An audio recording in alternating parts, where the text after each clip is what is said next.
Hello, my name is Dr. Jonathan Vincent. I'm a senior lecturer at the School of Education at York St John University in England. My research broadly focuses on transitions of young autistic adults into, through and out of higher education. This is an important area of study as recent evidence suggests that increasing numbers of young people with the diagnosis of autism are enrolling and successfully completing higher education courses. Currently, there's a relatively strong body of evidence that investigates the transitions into university or college, but there's a lack of research that investigates the transitions as young autistic people exit higher education. My research article published in Autism, entitled "It's the Fear of the Unknown: Transition from Higher Education for Young Autistic Adults," is an exploratory qualitative study among 21 autistic students and graduates. I conducted semi-structured interviews with 10 students and 11 recent graduates making transitions from 8 UK universities. Having transcribed the interviews verbatim, I used an inductive and iterative process to identify codes and ultimately themes derived from the participants' statements. The 4 main themes that this study identified were that transition can be a source of anxiety. Many students and graduates felt anxious about making the transition from university, especially where they did not have a clear plan identified for their next steps. One of the outcomes of this experience was avoidance.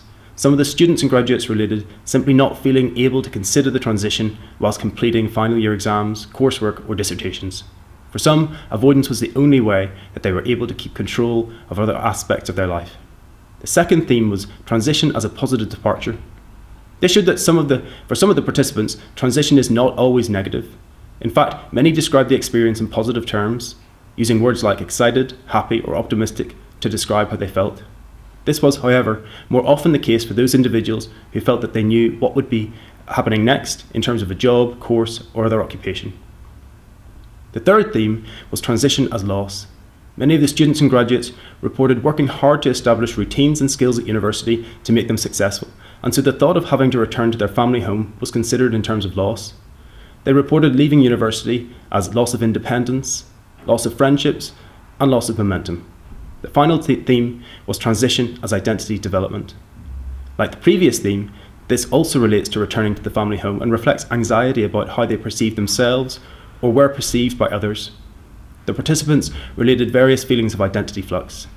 The 21 students and graduates in this study articulate clearly the practical and psychological dimensions of transition from higher education and how these two aspects are frequently contingent on each other.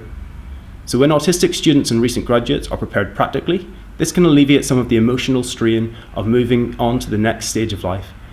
But conversely, when they are psychologically overwhelmed, this can make practical planning challenging and lead to avoidance strategies as a means of coping. As a result, I make 3 recommendations. Firstly, that transition planning for autistic students leaving university be integrated into provision before the final year of their programme, when psychological strain is typically at its greatest. Secondly, that career staff and other practitioners get access to autism-specific training and guidance to ensure that they are informed about the specific needs that these students may have. And finally, better liaison between universities, local service providers, and employers at this transitional stage. You can access the paper in full on the Autism Journal webpage, or for more information, get in touch with me directly via email or Twitter. Thanks for watching.